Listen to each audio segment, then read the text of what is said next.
Bonsoir mon frère Béranger. Bonsoir. J'aimerais qu'on parle un peu d'un sujet qui me préoccupe beaucoup, les choix. Parce que dans les réseaux sociaux, quand je regarde un peu les gens qui immigrent, les Africains qui émigrent vers des pays étrangers. On a interviewé certains, ils disent c'est mon choix, c'est le choix que j'ai fait. Et certains artistes aussi que je vois parfois, ils disent la vie c'est un choix. Peut-être le choix d'entrer dans une secte, le choix de quitter le pays pour immigrer dans un autre pays. Donc je voulais savoir si, est-ce que ce sont eux qui ont fait le choix ou c'est le choix qui les a choisis? C'est très intéressant.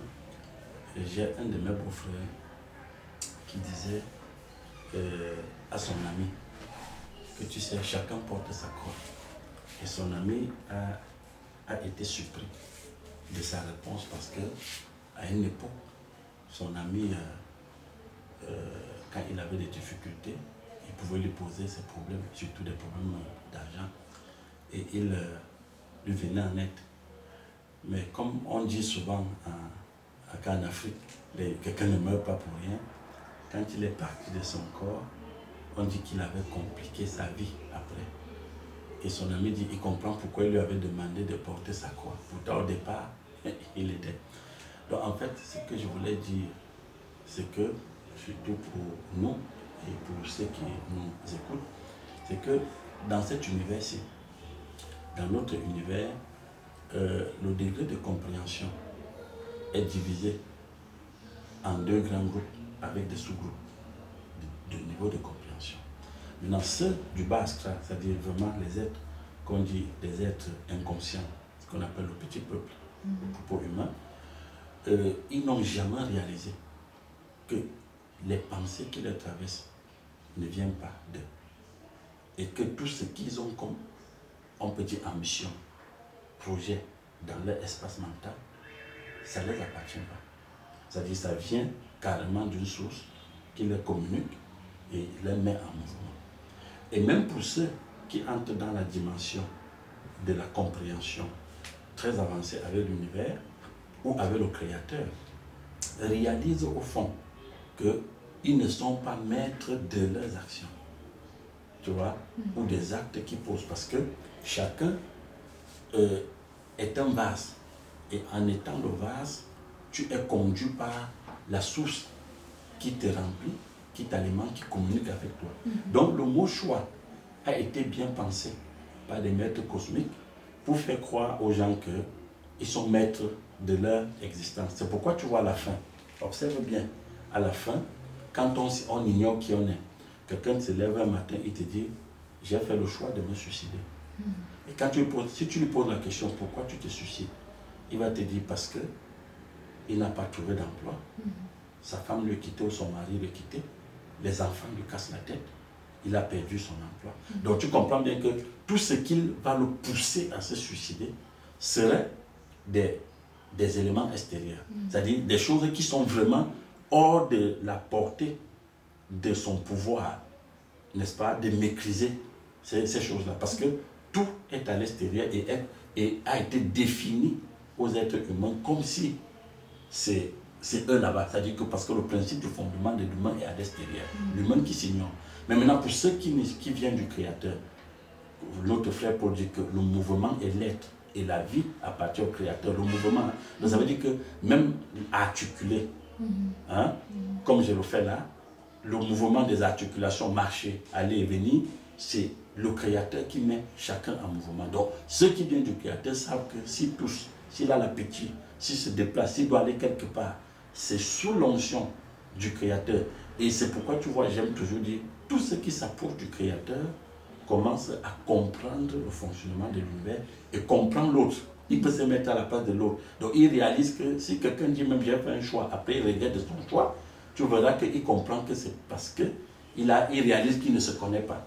Si c'était nous qui décidons de nos choix, que nous faisons, pourquoi à la fin nous regrettons? Parce que si sur 10 choix que tu vas voir un être humain te dit j'ai fait mon choix, tu vas voir qu'à la fin, avant même qu'il ne quitte son corps, Si tu vas vers lui, il va te dire, j'ai fait trop d'erreurs. Les humains te disent, j'ai commis trop d'erreurs. Après, on nous dit parfois, c'est la somme de ces erreurs-là qui nous construit. Mais pourtant, ceux qui viennent du Créateur, ils savent que l'erreur n'existe pas. Pour eux, l'erreur n'existe pas. Ils savent bien que tout ce qu'ils ont posé comme acte, c'était dans l'objectif de leur construire et leur mettre en mouvement. Mais l'être qui s'ignore, après va te dire, j'ai fait mon choix, mais après te dit, j'ai commis une erreur. Tu ne peux pas, étant surtout que les humains sont des algorithmes, des êtres d'intérêt, si c'est eux qui décidaient, personne ne fera un choix ou après va dire que je regrette. Est-ce que tu comprends? Maintenant, tu vas voir que le fond de cette histoire a été appelé choix juste pour cacher exactement même ce qui se passe. Tu vois aujourd'hui, dans des milieux ésotériques, les gens parlent parfois, ils disent, il y a l'égrégore du groupe, il y a l'égrégore de... Bon, on va te parler dans un pays, l'égrégore de la famille, l'égrégore du pays. C'est-à-dire que cette grande énergie, ou cette énergie qui va influencer un ensemble de personnes, tu vois, et les met en mouvement. Parce que c'est ça un égrégore. Donc c'est une énergie qui influence un ensemble de personnes qui sont dans un groupe, dans une famille nucléaire ou dans une nation. C'est pourquoi dans les auteurs, on te parle de l'égrégore de la nation. Un petit exemple, tu vois, aujourd'hui, quand tu regardes soit les Camerounais ou certains Africains dont tu parles qu'ils émigrent, si on prend les Camerounais que nous connaissons, tu arrives en France, tu vois quelqu'un, il est parti du Cameroun, il brisait le maïs. Il brisait les prunes avec le plantain. Il arrive en France, il fait la même chose. Tu comprends? Quelqu'un se déplace ici, il arrive en France, le blanc lui pose la question, qu'est-ce que tu sais faire? Il dit, je sais faire tout. Pourquoi? Parce que justement, il ne sait rien faire.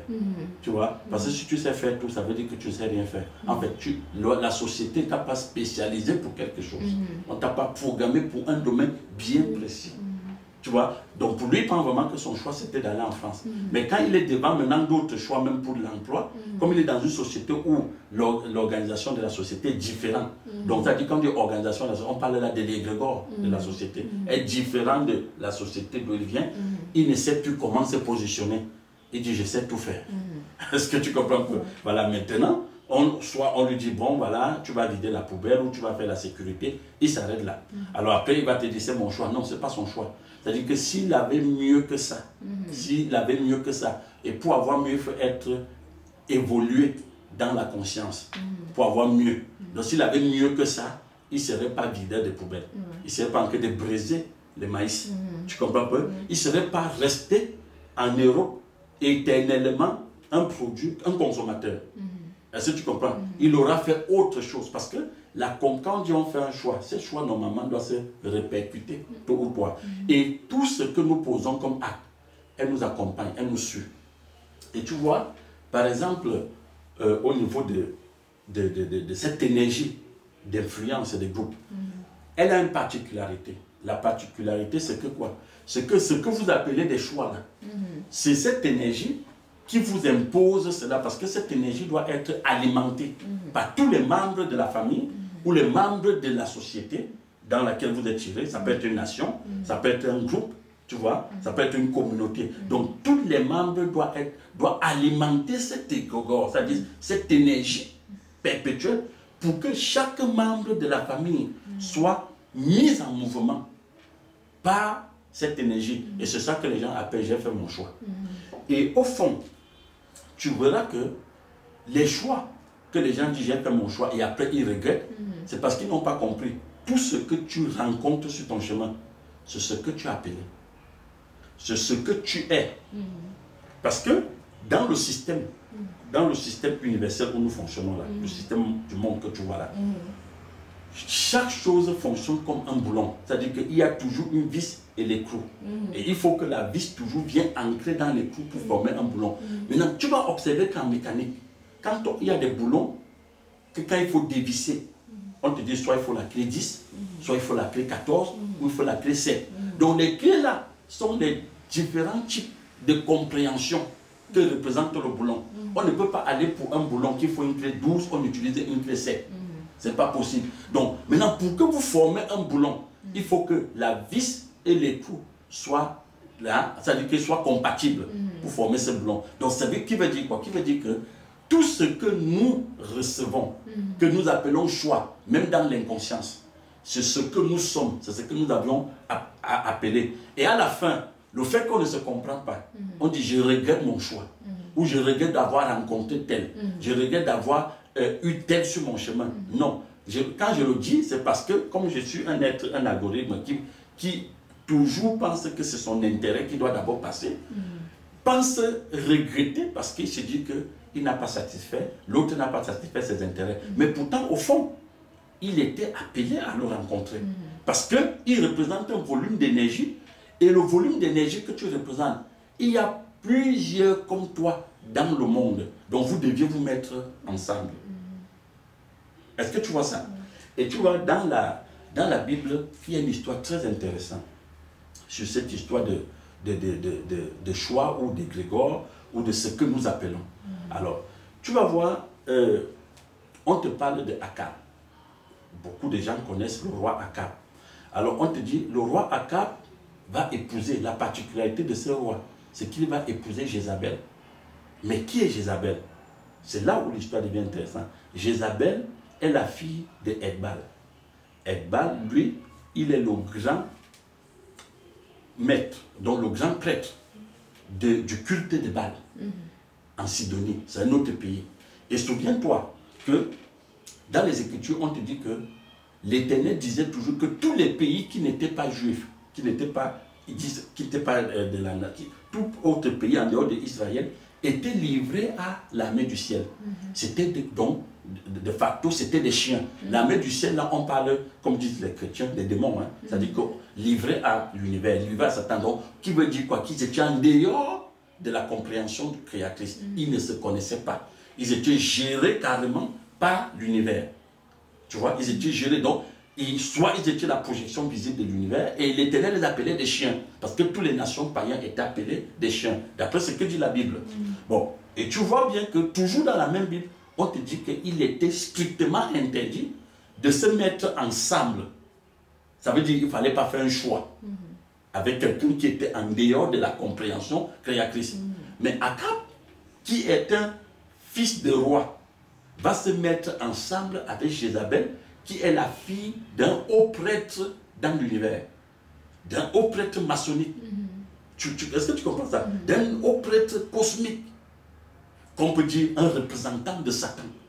Alors, Akab étant normalement quelqu'un qui vient de la descendance des rois, c'est-à-dire que vient d'Israël, il était supposé être dans la compréhension créatrice. Donc, il ne pouvait pas appeler plutôt Jézabel, il devait appeler quelqu'un d'autre. Mais d'où vient-il que Akab se met ensemble avec Jézabel? Alors, c'est là où l'histoire devient très intéressante. Quand tu pars fouiller au fond, pour comprendre bien ce que je parle de l'égrégore qu'on alimente, tous les membres du groupe alimentent chaque année d'une façon rituelle. Alors, tu te rends compte que le père de Akab s'appelait Zimri. Zimri était roi d'Israël. Et Zimri aurait tué son père. Tu vois? Et le père de Zimri, qui était mort, était aussi roi. On te dit, Zimri a fait des choses très mauvaises devant les yeux de l'Éternel. Et son père qui l'aura tué aussi a fait des choses mauvaises devant l'Éternel.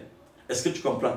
Et au fur et à mesure que tu remontes l'histoire jusqu'à l'Elsa, tu vas te rendre compte, tu découvres que l'arrière, dont le père du père de Zimri, c'est-à-dire l'arrière-grand-père de Akab, était Jéroboam. Tu vois ça? Alors, et Jéroboam, c'était qui? C'était celui-là que lorsqu'il y a eu le schisme en Israël, il s'est séparé de Salomon. Et il est allé gérer le pays disons, la Samarie. Hein? La Samarie. Et là-bas, regarde bien pourquoi lui, il devient méchant. Ou pourquoi il se détourne. On te dit que dans son cœur, il a un projet. Son projet, c'est que quoi? C'est qu'il ne veut plus voir les enfants d'Israël aller en Juda, rendre un culte à l'Éternel. Alors il va monter 2 autels avec des veaux d'or, dans lesquels il va mettre des prêtres qui ne sont pas des descendants de Aaron, qui ne sont pas des prêtres que l'Éternel alimente. C'est-à-dire que ce n'est pas le choix de l'Éternel, si tu veux, comme on est dans le choix. Ce n'est pas le choix de l'Éternel, c'est son choix. Pour faire quoi? Pour protéger son image, pour protéger sa royauté. Tu vois? Parce qu'il a peur qu'en descendant toujours en Juda, rendre un culte à l'Éternel, ils vont finalement rendre gloire à Roboam, qui était le fils de Salomon, et qui était aussi roi de Juda. Est-ce que tu vois? Alors il va construire 2 autels avec des statuettes à l'intérieur. On te dit, il va construire 2 veaux d'or. On te dit, l'Éternel va détourner son regard sur lui. Donc tu vois que l'arrière-grand-père, qui était déjà hors de la compréhension créatrice, ou qu'on peut dire qui était rejeté par la source créatrice, si on peut le dire ainsi, va fonder une descendance. Et dans cette descendance, tu vas voir qu'il y aura déjà une énergie qui va contrôler la famille, alimenter la famille et utiliser tous les membres de la famille pour perpétuer, c'est-à-dire de génération en génération, ce que lui il est, c'est-à-dire ce que l'énergie est. Hein. Alors tu vas te rendre compte que Akab va penser que c'est lui qui a décidé de choisir Jézabel. Mais non, c'est ce que l'égrégore de sa famille a décidé et lui a imposé ça. Donc il doit alimenter cet égrégore, il doit alimenter cette énergie. Tu comprends? En prenant Jézabel. Et Jézabel pour épouse. Pour faire quoi? Imagine le genre d'enfant qui va venir. Parce que c'est Jézabel qui va amener justement, comme tu parlais, quand quelqu'un dit il est devant la secte, il choisit la secte. C'est Jézabel qui amène la secte de Baal en Israël. Et tous les Israélites vont entrer, la majorité vont entrer dans cette secte. C'est l'une des raisons qui va provoquer le défi du mont Carmel entre Élie et le roi Akab. Tu comprends? Ouais. C'est ça, c'est d'où vient l'histoire du mont Carmel. C'est de là que vient l'histoire du mont Carmel. Parce qu'il arrivait un temps qu'il fallait que cette mouvance-là, ce mouvement, cette énergie qui mettait les enfants d'Israël en mouvement, allait rendre un culte à Baal, soit éradiqué. Mais les tentatives seront prises. L'Éternel qui alimente Élie va prophétiser par sa bouche qu'il y aura la sécheresse pendant 3 ans. C'est après cette sécheresse qu'il se retrouve au défi du mont Carmel. Et dans le défi du mont Carmel, il est clair et les règles sont bien établies que pour ceux qui suivent Baal, qui se mettent d'un côté et qu'ils prennent les veaux, les taureaux, ils font l'autel à Baal.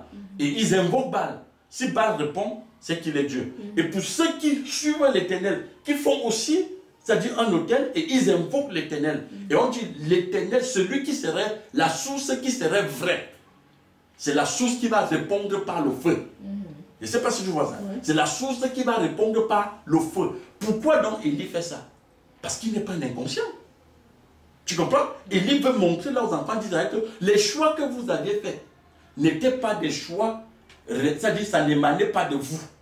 Puisque vous êtes sans compréhension, vous êtes dans l'ignorance, vous êtes inconscient. Donc vous êtes dans un mouvement de l'ensemble. Vous êtes influencé par une énergie dont vous ne maîtrisez même pas la source. Mais Jézabel maîtrisait sa source. Jézabel savait que quand elle se levait le matin, ce n'est pas le Dieu d'Israël qui lui mettait en mouvement. Ça, elle le savait. Jézabel savait que quand elle va dans son temple rendre un culte, elle ne partait pas rendre un culte au Dieu d'Abraham, au Dieu d'Isaac. Déjà même qu'elle a fait égorger tous les prophètes de l'Éternel. Donc, ce sont des codes hein, pour te montrer qu'il y a des gens qui sont conscients que quand ils se lèvent le matin, ils savent que même ses rêves, ses déplacements, ses actions qu'il va poser, il sait pourquoi il le pose. Parce qu'il n'est pas dans l'histoire que j'ai fait un choix. Il est que j'exécute la volonté de la source. Parce que tout ce qui te dit j'ai fait un choix, c'est parce que sinon, tout le monde exécute la volonté de la source. Que tu sois conscient ou inconscient. Maintenant, le mot choix est réservé pour les ignorants. C'est des ignorants qui disent, j'ai fait mon choix, j'ai décidé que, j'ai résolu que. Tu ne peux rien décider. L'univers te traverse, que tu sois conscient ou inconscient, il se projette à travers toi. Tout être humain dans l'univers est une projection de la source. Les actes qu'il pose, c'est pour rendre la source visible.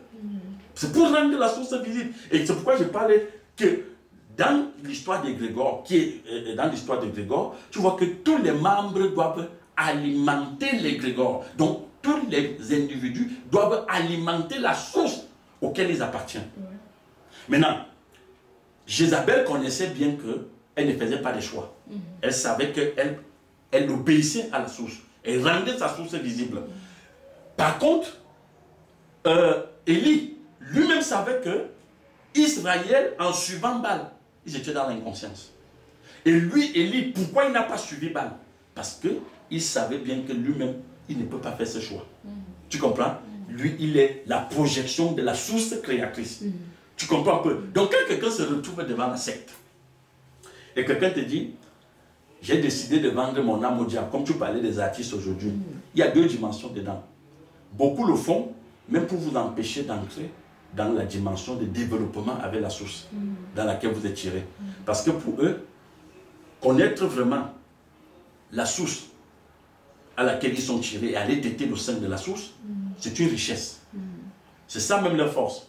Alors, on va masquer ça avec que si tu entres à la secte, il faut que tu bois le sang de tel, il faut que tu fasses ceci, ou alors ceux qui servent le diable, on les montre avec des dames, que c'est des vampires et tout et tout. Mais pourtant, ils savent que tout l'univers est vampire. Ils savent que tout l'univers est la projection de Satan. Ça, ils le savent. Mais comme ils savent que c'est l'intelligence même de l'univers là-bas, tu comprends? Ils empêchent les autres d'y accéder en disant, en appelant ça la secte pernicieuse, c'est mauvais. Je ne dis pas d'aller à la franc-maçonnerie ou à la Rose-Croix, mais je montre tout simplement le jeu qui est à l'intérieur.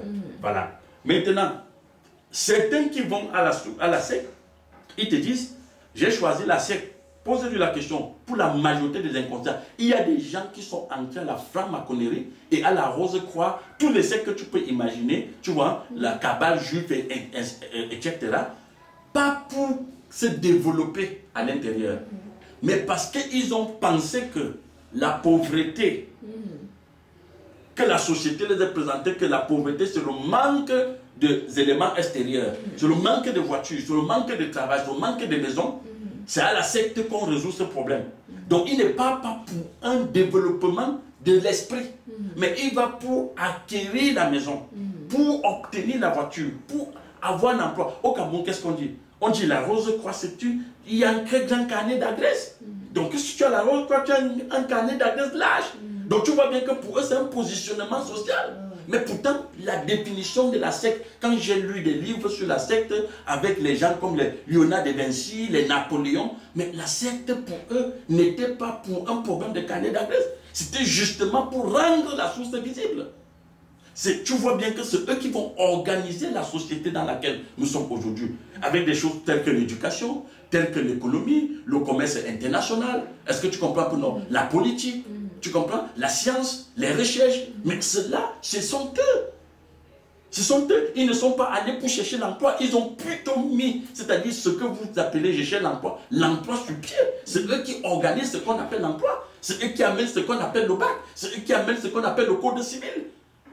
Est-ce que tu vois le rôle de la secte? Donc c'était ça, le rôle de la secte. Donc la secte t'a mené à être un démon. Parce que le démon n'était pas péjoratif. Le démon était plutôt un esprit qui a des facultés différentes d'un être qui ne vit que pour manger et boire. Est-ce que tu comprends? Donc les choix étaient clairs là-dessus. Donc même quand tu vois aujourd'hui ce que tu appelais la majorité de nos artistes, si on prend les artistes africains, ils meurent comme des poules.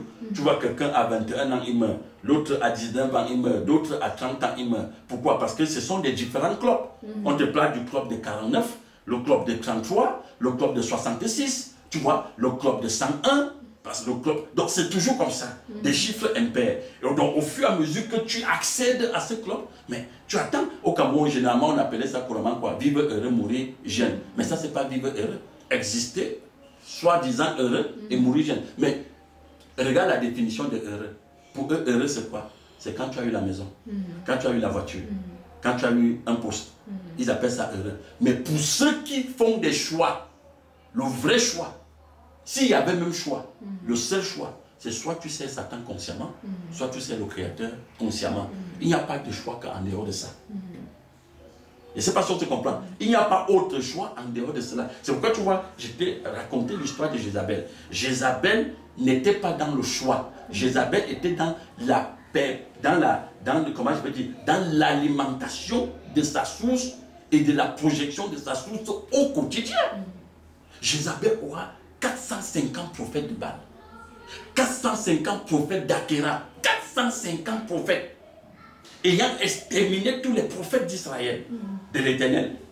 Pourquoi? Parce qu'elle veut étendre sa doctrine, elle veut étendre sa source. C'était comment je vais dire, c'était une grande prêtresse.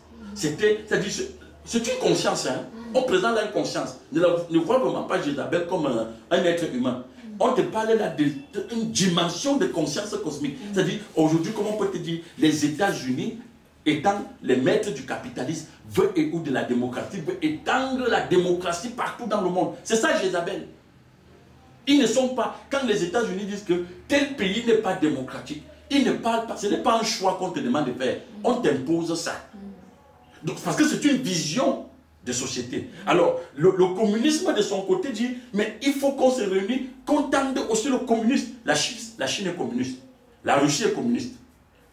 Ton petit là, le petit de la Corée là, c'est le président de la Corée, qui sont des communistes. Est-ce que tu vois? Donc, ils sont nombreux comme ça. Ils étendent. Donc, ils veulent aussi, si même le Cameroun pouvait devenir un État communiste, ils seront contents. Donc, tu comprends bien qu'ils ne sont pas dans les choix. Ils sont dans le mouvement de perpétuer l'esprit ou la source auquel ils appartiennent, qu'ils servent, qu'ils étendent ça partout dans le monde.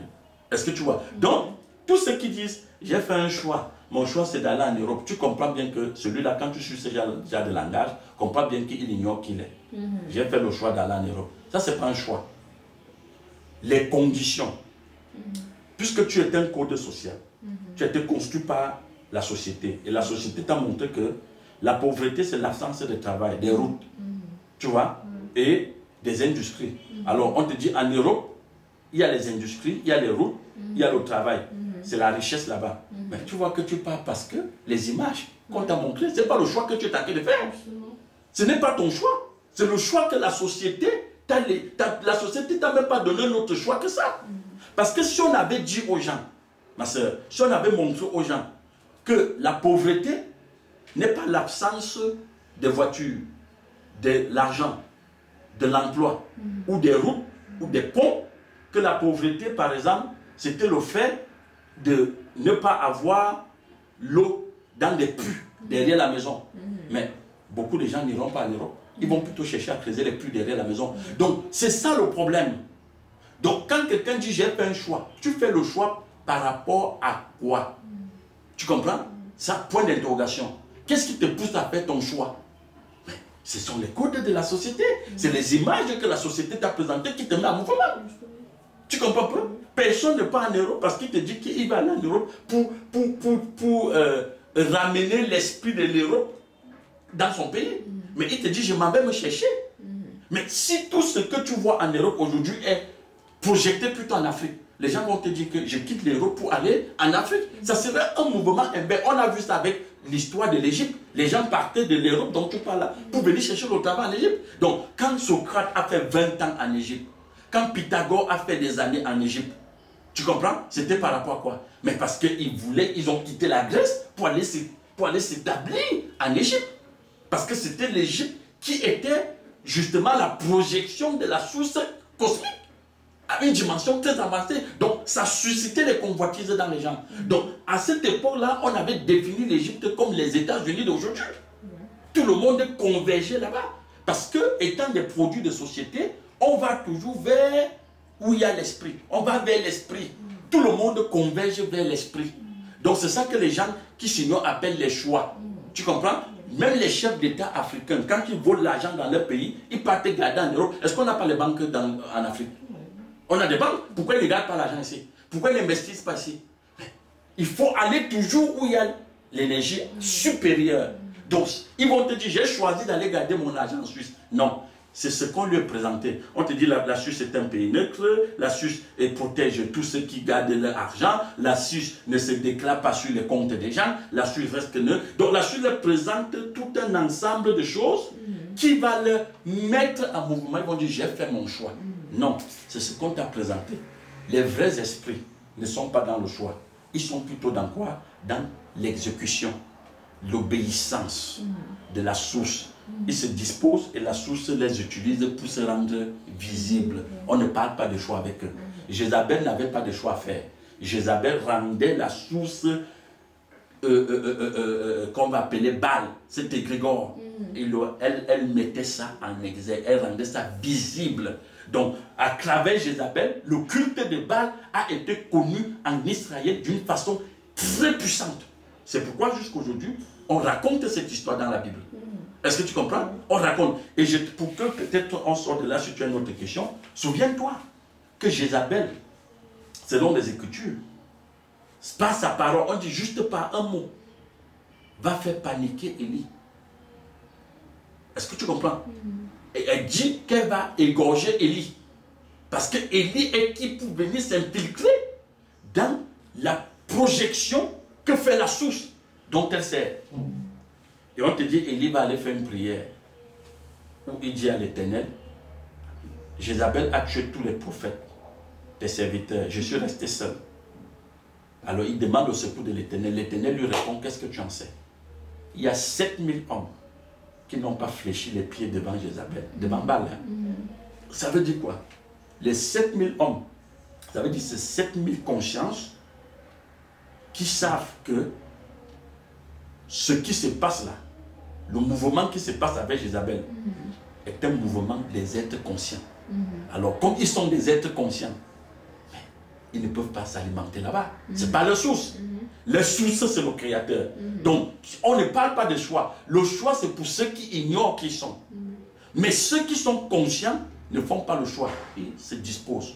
La source se rend visible à travers eux. Est-ce que tu comprends? Ils se rendent juste disponibles. La source les utilise. La source se rend, c'est-à-dire visible. Ils sont la projection visible de la source. Est-ce que tu comprends? Alors l'Éternel lui dit non, arrête ça. Il y a des gens comme toi, plus de 7000 que tu ignores, que tu ne connais pas. Et c'est ça qui a calmé Élie. Bon, si Élie n'était pas conscient, est-ce que tu sais que là, ça montre qu'il y avait une influence forte du culte de Baal? Élie même pensait à un moment qu'il était seul, qu'il suivait l'Éternel.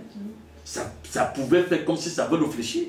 Mais l'Éternel lui remontait en lui disant, mais non, tiens. Donc, imagine donc que Élie ne connaît pas que lui, il est au service d'une source ou de la source créatrice. À un moment, il va dire quoi? Comme disent tous les cosmiques. Mais c'est la loi du grand nombre qui gagne. C'est ça la démocratie, non? La loi du plus grand nombre qui gagne. Alors il dit, on suit l'effet de masse. Et l'effet de masse, c'est un égrégore. C'est pourquoi j'ai dit l'égrégore est une énergie qui influence un groupe, une communauté, une nation.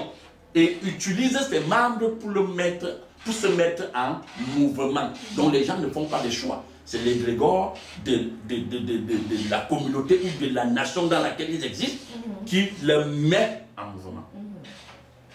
Donc ils ne sont pas dans le choix. Ils sont, tu peux rendre la source d'une façon consciente ou d'une façon inconsciente. Est-ce que tu comprends? Et c'est pourquoi tu vas voir aujourd'hui, ma soeur, quand nous étions en Europe, j'ai découvert un truc sur les Camerounais. La majorité des Camerounais, je ne sais pas si c'est pareil en France, mais en Angleterre, la majorité, ils aimaient bien épouser les Camerounaises. C'est le pays où j'ai vu, beaucoup ont même fait venir des femmes du Cameroun. Parce qu'à l'époque là, à l'époque de Tony Blair, tellement il y avait le travail en Angleterre que tous ceux qui arrivaient, qu'ils soient demandeurs d'asile politique, on leur donnait des maisons et tout ce que tu peux imaginer.